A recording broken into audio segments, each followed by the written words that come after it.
ప్రియమైన దేవుని వాళ్ళారా,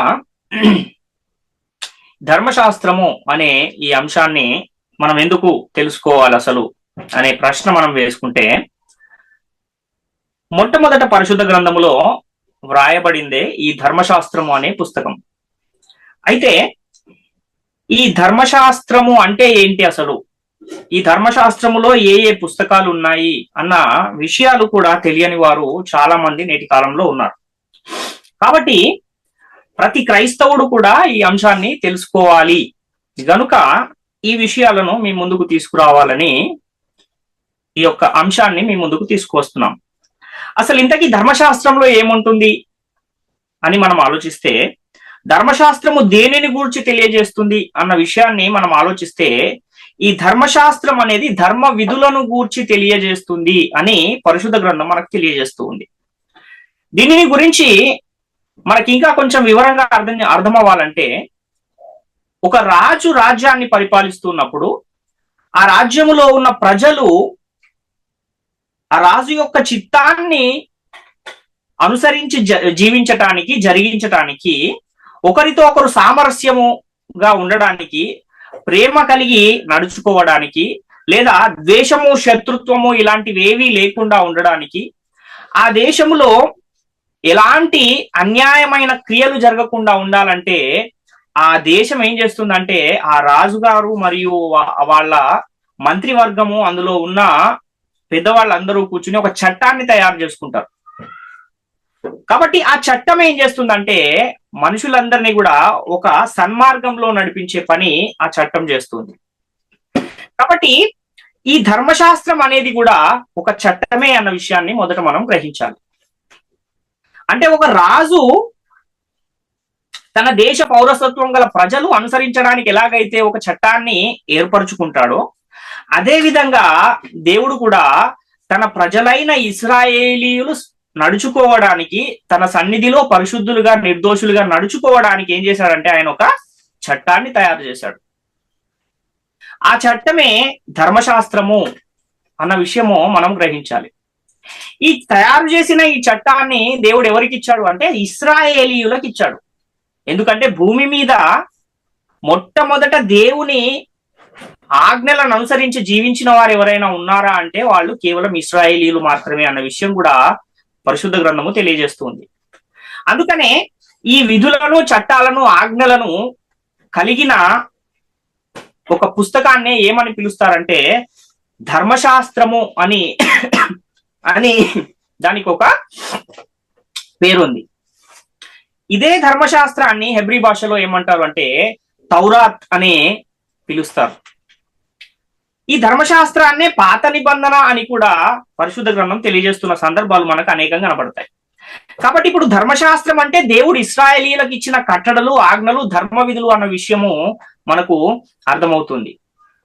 నిబంధన అంటే ఏంటి అన్న విషయాన్ని కూడా మనం ఒకసారి ఆలోచన చేయగలిగితే, నిబంధన అనే పదానికి ఒప్పందము లేదా ఒడంబడిక అన్న అర్థం మనకు కనబడుతుంది. ఒక ఒప్పందానికి, తీర్మానానికి చాలా తేడా ఉంది. ఒప్పందం అని దేన్ని అంటారంటే ఇద్దరు లేక అంతకంటే ఎక్కువ మందికి మధ్య జరిగిన, లేక రెండు సమాజాలు లేక రెండు సమూహాల మధ్య జరిగిన ఒక ఏకాభిప్రాయాన్నే ఒప్పందము లేదా ఒడంబడిక లేదా నిబంధన అని పిలుస్తారు. ఒక నిబంధన జరగాలంటే తప్పనిసరిగా మినిమం ఇద్దరు మనుషులు ఉండాలి. ఇద్దరికన్నా ఎక్కువ ఉన్న వారి మధ్యన జరిగే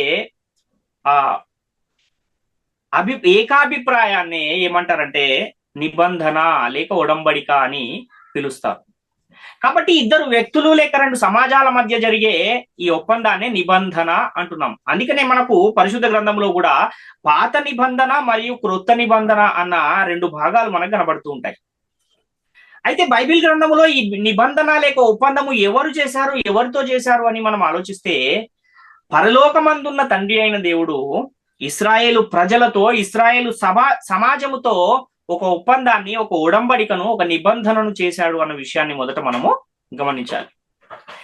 లేవియాకాండము 26వ అధ్యాయము 46వ వచనంలో మనము పరిశీలిస్తే, లేవియాకాండము 26వ అధ్యాయము 46వ వచనంలో యెహోవా మోషే ద్వారా సీనాయి కొండ మీద తనకును ఇశ్రాయేలుకును మధ్య నియమించిన కట్టడలను, తీర్పులను, ఆజ్ఞలను ఇవే అంటున్నాడు. అంటే ఇశ్రాయేలీయులకు సీనాయి కొండ మీద దేవుడు ఏం చేశాడు అంటే ఒక కట్టడలు, తీర్పులు ఇచ్చాడు, ఆజ్ఞలు ఇచ్చాడు అన్న విషయము మనకి ఇక్కడ కనబడుతూ ఉంది. అదేవిధంగా మలాకీ గ్రంథము 4వ అధ్యాయం 4వ వచనాన్ని కూడా మనం చూడగలిగితే, హోరేబు కొండ మీద ఇశ్రాయేలీయులందరి కొరకై నేను నా సేవకుడైన మోషేకు ఆజ్ఞాపించిన ధర్మశాస్త్రమును దాని కట్టడలను విధులను జ్ఞాపకము చేసుకొనుడి అంటున్నాడు ఇక్కడ. అంటే ఇక్కడ మనం జాగ్రత్తగా ఆలోచించగలిగితే దేవుడు ఇశ్రాయేలీయులను అబ్రహామునకి ఇవ్వబడిన వాగ్దానాన్ని బట్టి యాకోబు సంతతి అయిన ఇశ్రాయేలీయులను ఏర్పరచుకున్నాడు అన్న విషయం అర్థమవుతుంది. వారు ఐగుప్తు బానిసత్వంలోనికి వెళ్ళిన తర్వాత వారి మొరను విన్న దేవుడు ఆ ఐగుప్తు బానిసత్వం నుండి ఎర్ర సముద్రాన్ని దాటించి బయటకు తీసుకువచ్చి వారి పితరులకు చేసిన వాగ్దాన దేశం ఏదైతే కనాను దేశాన్ని మీకు ఇస్తాను, పాలు తేనెలు ప్రవహించు దేశాన్ని మీకు ఇస్తాను అని ఒక వాగ్దానం చేశాడో ఆ వాగ్దాన దేశంలోనికి వారిని నడిపించాడు అన్న విషయం కూడా మనము నిర్గమాకాండములో చూస్తాం. కాబట్టి దేవుడు ఇశ్రాయేలీయులతో ఏం చేశాడంటే ఒక నిబంధన చేశాడు అన్న విషయాన్ని మనం ఇక్కడ గమనించాలి. ఆ నిబంధనను గురించి కనుక మనం పరిశీలన చేస్తే ఆ నిబంధనను మీరు అనుసరించి జీవిస్తే మీకేం లాభం కలుగుతుంది అంటే, ఈ చట్టాన్ని అనుసరించి జీవిస్తే మీరు ఎలా ఉంటారు అనే ఆ విషయాలను దేవుడు ఇశ్రాయేలీయులతో చెబుతూ ఉన్నాడు. ఆ విషయాన్ని కూడా మనం చూడగలిగితే, నా నిబంధనను అనుసరించి మీరు జీవిస్తే సమస్త జనులలో మీరు నాకు స్వకీయ సంపాద్యమగుదురు అంటున్నాడు. నిర్గమకాండం 19వ అధ్యాయం 5వ వచనాన్ని మనం చూడగలిగితే, కాగా మీరు నా మాట శ్రద్ధగా విని నా నిబంధనను అనుసరించి నడిచిన ఎడల మీరు సమస్త దేశ జనులలో నాకు స్వకీయ సంపాద్యమగుదురు అంటున్నాడు.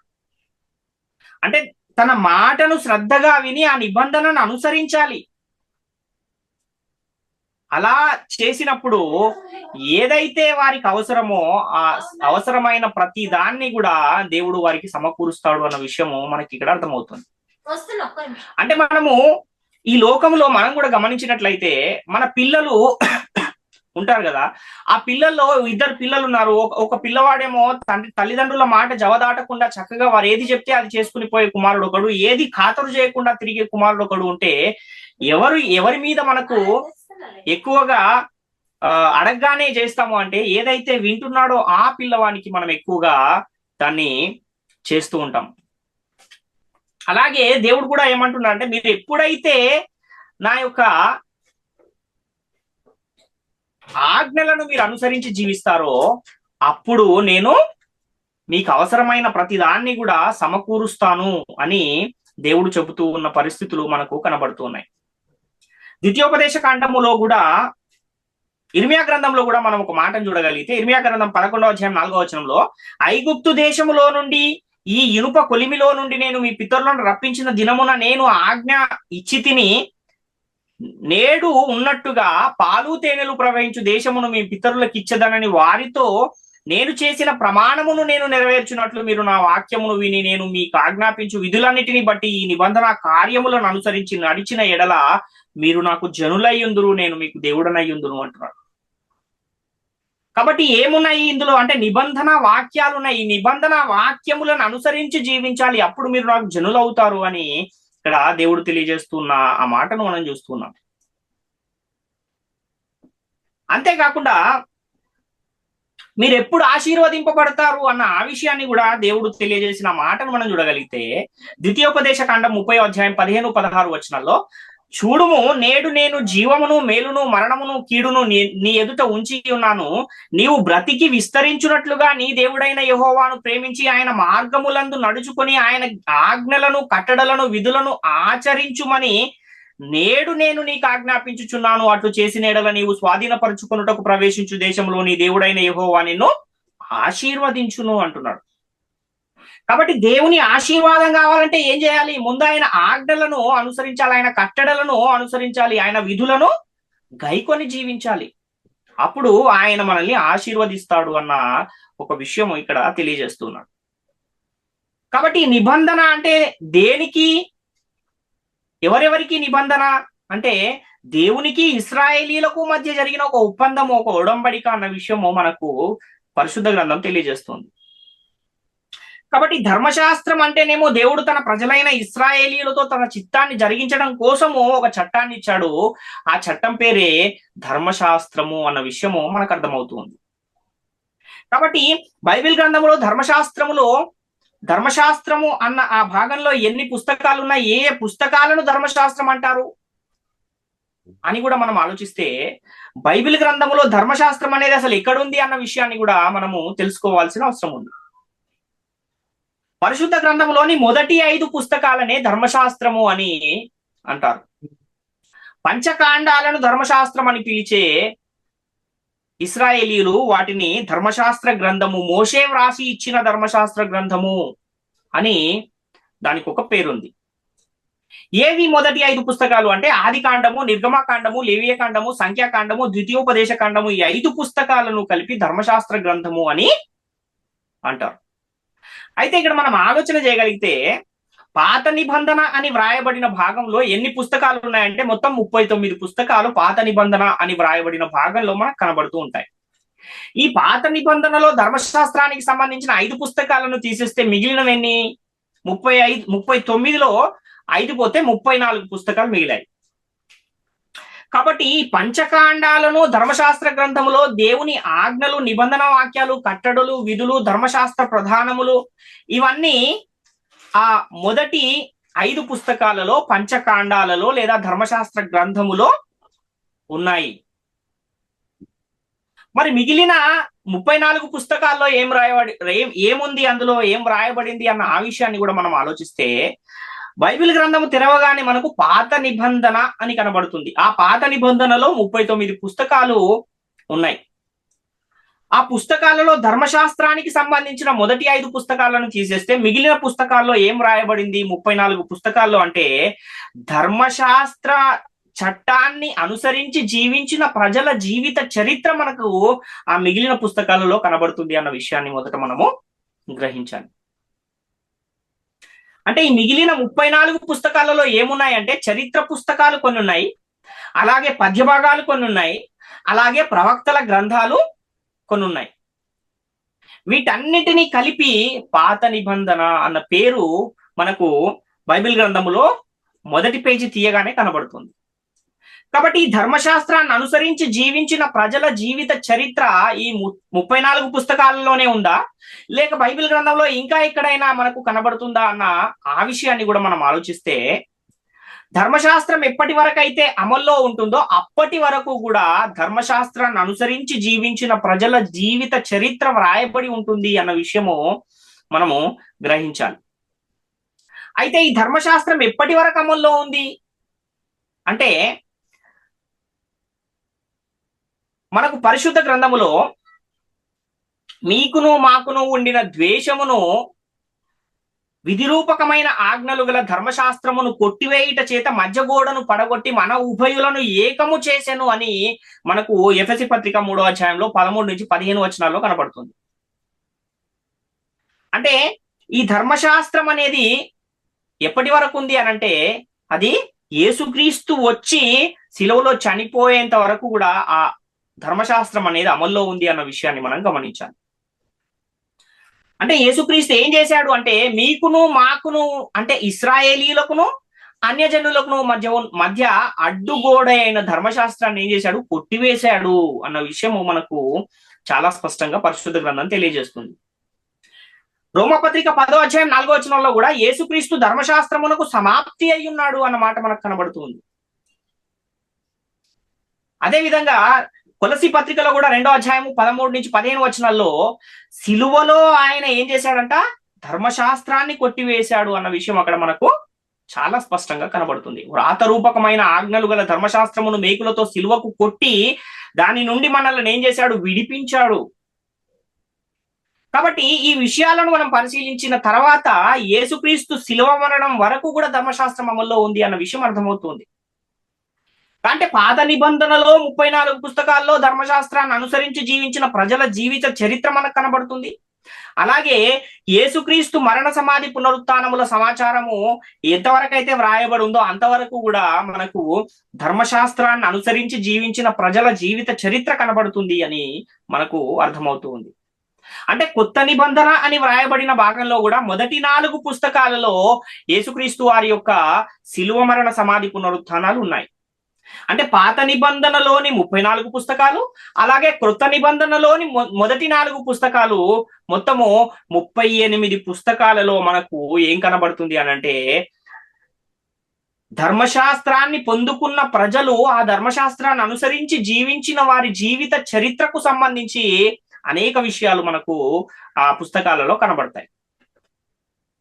అంటే యెహోషువ గ్రంథము మొదలుకొని కొత్త నిబంధనలోని మత్తయి, మార్కు, లూకా, యోహాను సువార్తలలో కూడా ధర్మశాస్త్రాన్ని అనుసరించి జీవించిన ప్రజల జీవిత చరిత్ర ఉంది అన్న విషయము మనకి ఇక్కడ చాలా స్పష్టంగా అర్థమవుతుంది.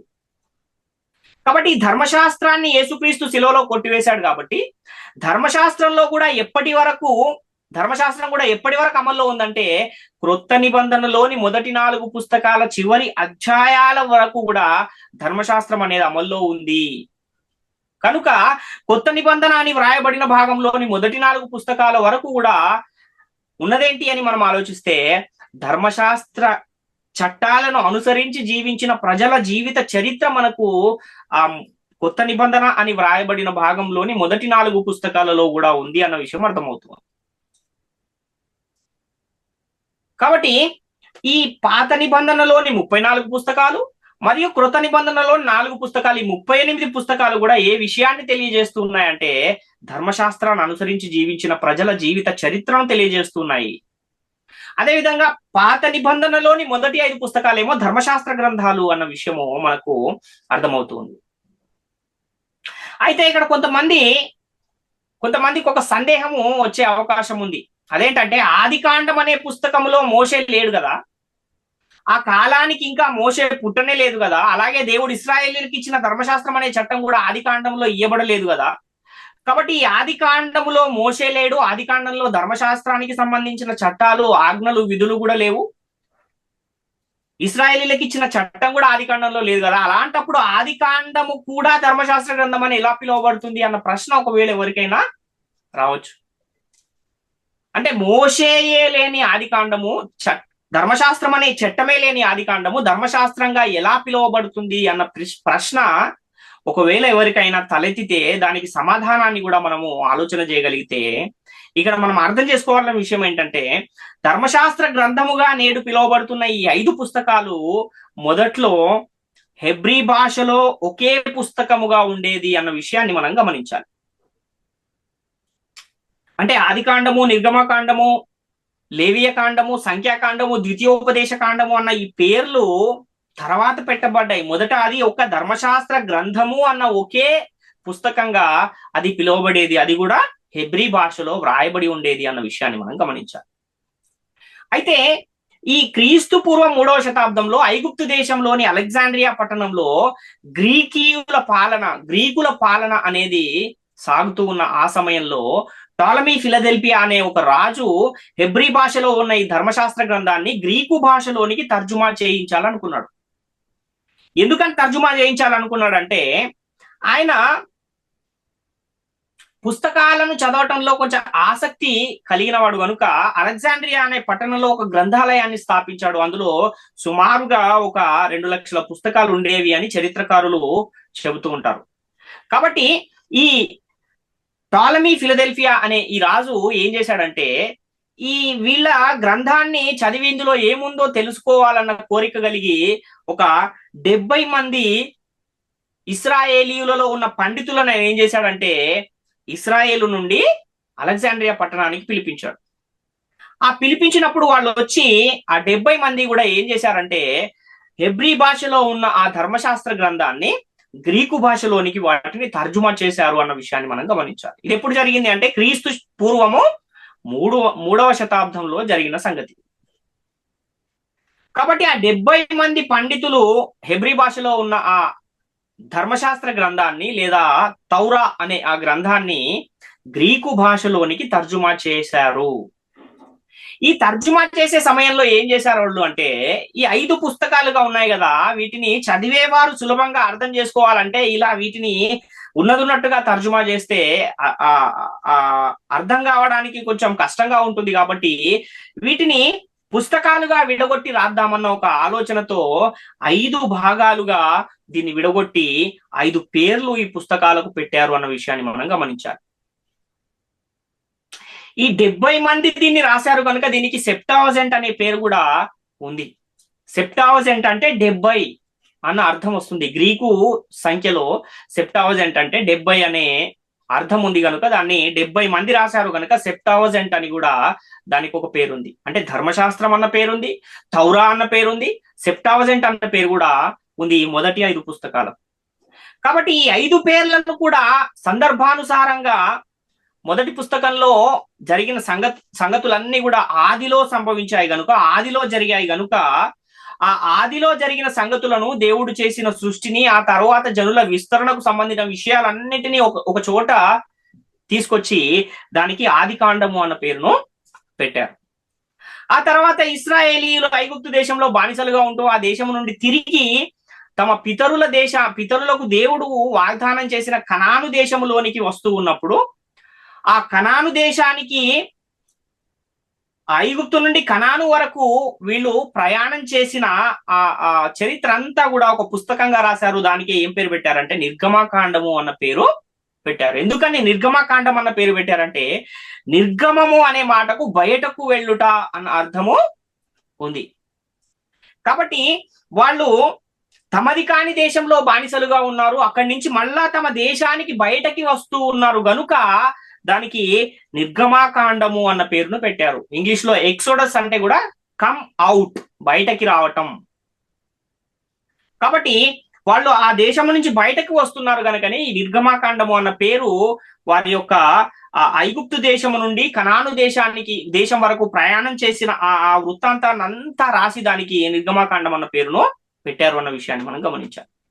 ఇప్పుడు 3వ పుస్తకము లేవియ కాండము, ఆ పుస్తకానికి ఆ పేరు ఎందుకు పెట్టారు అని మనం ఆలోచిస్తే, వీరు కనాను దేశం చేరుకున్న తర్వాత ఇశ్రాయేలీయులలో దేవుడు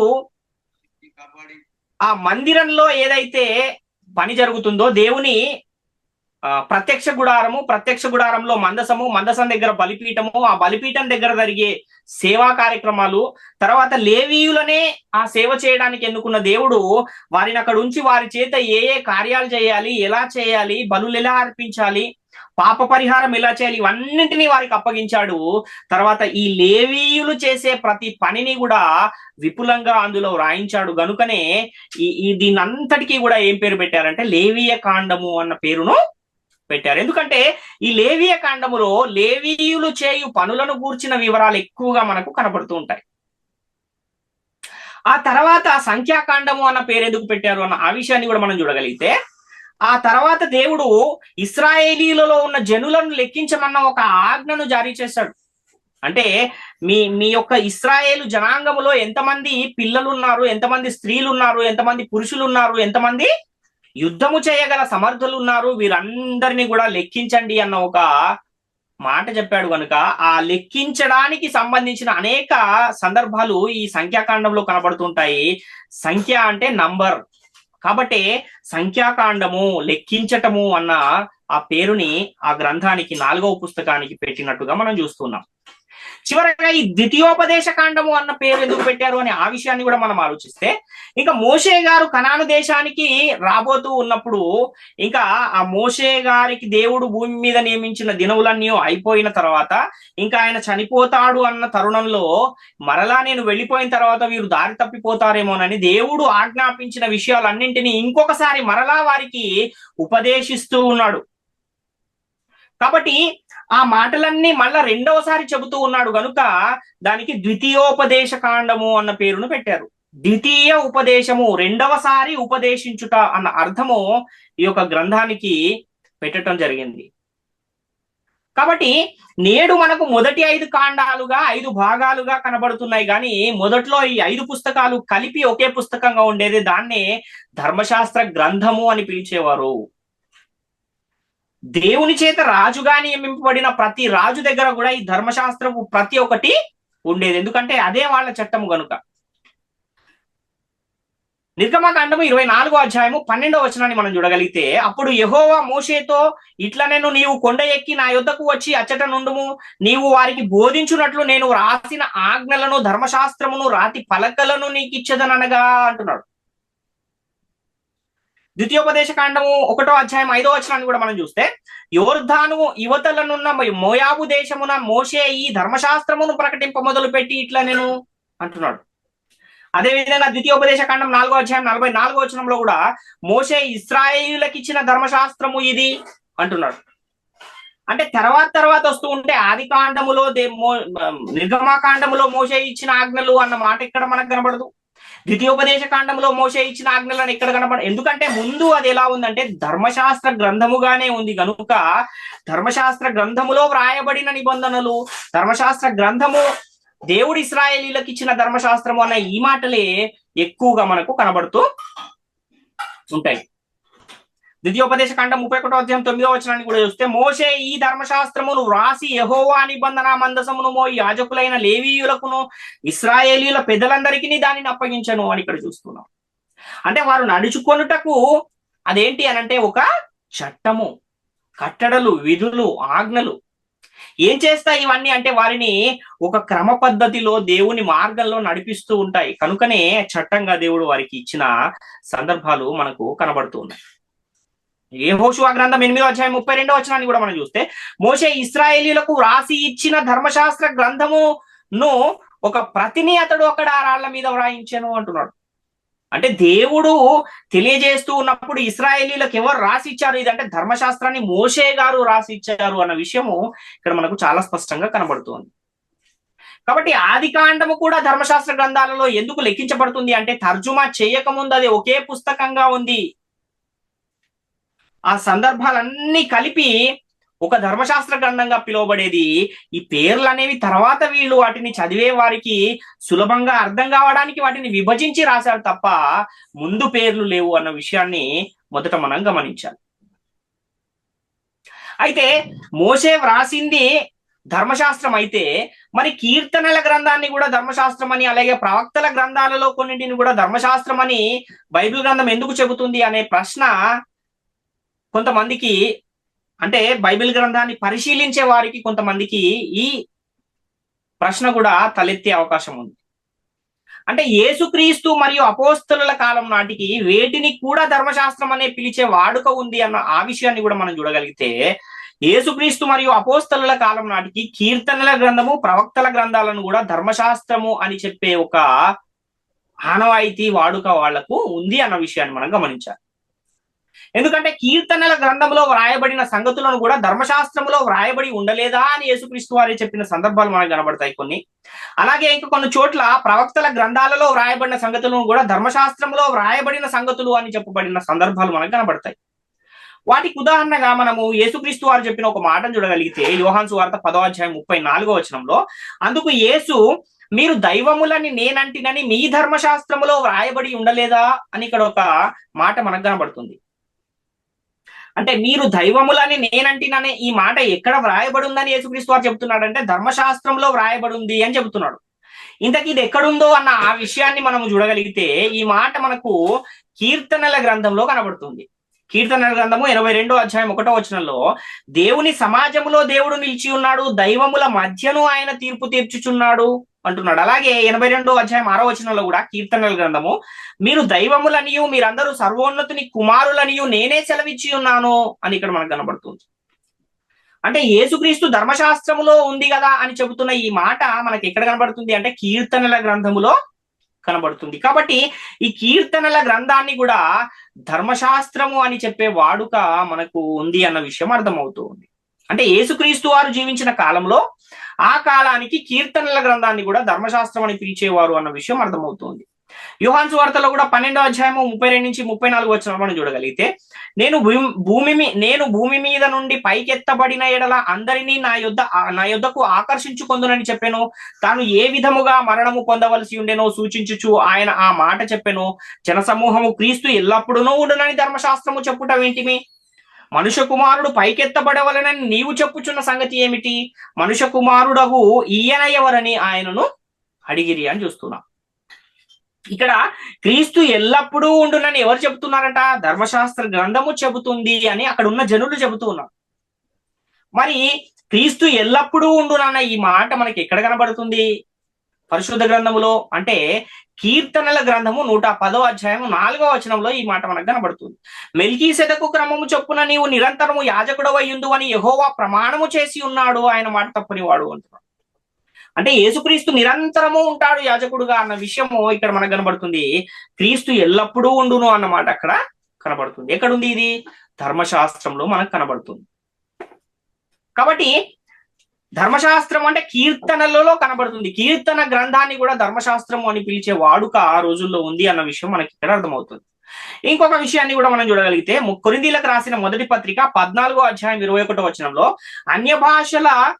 అన్య భాషలు మాట్లాడు జనుల ద్వారాను పరజనుల పెదవుల ద్వారాను ఈ జనులతో మాట్లాడుదును, అప్పటికైనను వారు నా మాట వినకపోదురు అని ప్రభువు చెప్పుచున్నాడని ధర్మశాస్త్రములో వ్రాయబడి ఉన్నది అంటున్నాడు.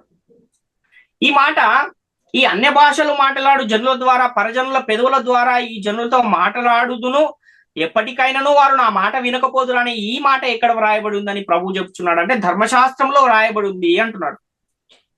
కానీ పాత నిబంధనలో ఈ మాట ఎక్కడ మనకు కనబడుతుంది అన్న ఆ విషయాన్ని మనం ఆలోచిస్తే యెషయా గ్రంథములో ఈ మాట వ్రాయబడి ఉన్నట్టుగా మనకు లేఖనాధారం కనబడుతుంది. యెషయా గ్రంథము 28వ అధ్యాయంలో 11-12 వచనాల్లో నిజమే, అలసిన వానికి నెమ్మది కలగజేయుడి, ఇదే నెమ్మది ఇదే విశ్రాంతి అని చెప్పిన వాడు నత్తివారి పెదవుల చేతను అన్య భాషతో ఈ జనులతో మాట్లాడుచున్నాడు, అయినను వారు విననొల్లరైరి, కావున వారు వెళ్లి వెనకకు చెవి యొగ్గి విరగబడి చిక్కుబడి పట్టుబడినట్లు అని ఇక్కడ చూస్తున్నాం. అంటే ఇక్కడ ఏ మాట అయితే పరజనుల పెదవుల ద్వారాను ఈ జనులతో మాట్లాడుదును అని ఉన్న ఈ మాట ఎక్కడ కనబడుతుంది అంటే యెషయా గ్రంథంలో మనకు కనబడుతుంది.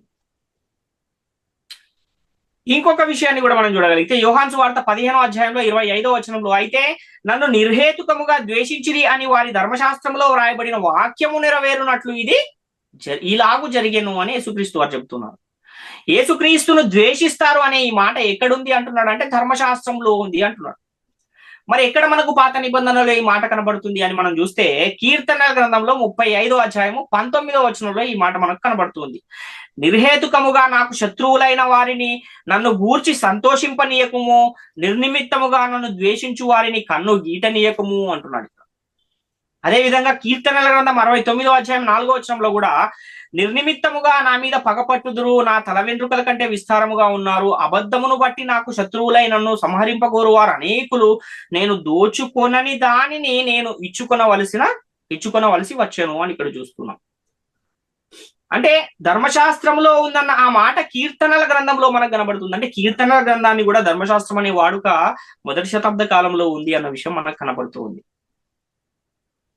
కాబట్టి యేసుక్రీస్తు కాలానికి మరియు అపోస్తలుల కాలానికి ప్రవక్తల గ్రంథాలను కూడా ధర్మశాస్త్ర గ్రంథం అని పిలిచేవారు. అదేవిధంగా కీర్తనల గ్రంథాన్ని కూడా ధర్మశాస్త్రం అని పిలిచే వాడుక ఉంది అన్న విషయం మనకు కనబడుతుంది. కాబట్టి ధర్మశాస్త్రం అంటే ఏంటి అంటే ధర్మశాస్త్రం అనగా శాసనములు, ధర్మ విధులు, నిబంధన వాక్యములు ఉన్న గ్రంథమే ధర్మశాస్త్రము అన్న విషయము మనము ఇక్కడ చూస్తున్నాం. అంటే దేవుడు ఇశ్రాయేలీలతో చేసిన ఒక ఒప్పందము లేదా నిబంధన, అదే ఒడంబడిక, దానినే ధర్మశాస్త్రము అని పిలుస్తూ ఉన్నారు అన్న విషయం మనకు అర్థమవుతుంది. అలాగే పరిశుద్ధ గ్రంథములోని మొదటి 5 పుస్తకాలను కూడా ధర్మశాస్త్ర గ్రంథం అని అంటారు. ఎందుకంటే అది అంతకు ముందు అది ఒకే పుస్తకంగా ధర్మశాస్త్ర గ్రంథము అని పిలువబడుతుంది. కానీ తర్వాత ఎప్పుడైతే అది గ్రీకులోనికి తర్జుమా చేయబడిందో అప్పుడు అది 5 భాగాలుగా విడగొట్టబడి చదివే వారికి సులభంగా అర్థం కావడానికి ఆ విధంగా దాన్ని విభజించి వ్రాశారు అన్న విషయాన్ని మనం గమనించవలసిన అవసరం ఉంది ప్రియులారా. కాబట్టి ధర్మశాస్త్రం అంటే ఏమని మనకు అర్థమవుతుంది అంటే ధర్మశాస్త్రము అంటే ధర్మ విధులు గల గ్రంథము, శాసనములు గల గ్రంథము, కట్టడలు గల గ్రంథము, ఆజ్ఞలు గల గ్రంథము. ఎవరిచ్చారు ఈ ఆజ్ఞలు, శాసనములు, విధులు, కట్టడలు అంటే దేవుడు ఇచ్చాడు. ఎవరికి ఇచ్చాడు? ఇశ్రాయేలీయులకు ఇచ్చాడు. ఇశ్రాయేలీయులు అనుసరించే చట్టము వారి యొక్క రాజ్యము ఎవరైతే రాజుగా నియమింపబడతారో ఆ రాజు ఆ యొక్క ప్రతిని తన యుద్ధ పెట్టుకుని ఆ ధర్మశాస్త్ర గ్రంథం ప్రకారంగా ఆ ఇస్రాయేలీయులను పరిపాలించిన అనేక సందర్భాలు మనకు పరిశుద్ధ గ్రంథంలో కనబడతాయి. కాబట్టి ప్రియులారా, ప్రాముఖ్యమైన ఈ విషయాలన్నీ కూడా ప్రతి ఒక్కరు గమనించి గ్రహించి దేవుని కృపకు పాత్రులుగా ఉండాలని మిమ్మల్ని అందరినీ వేడుకొని ఈ నా మాటలు ముగిస్తున్నాను. అందరికీ వందనాలు.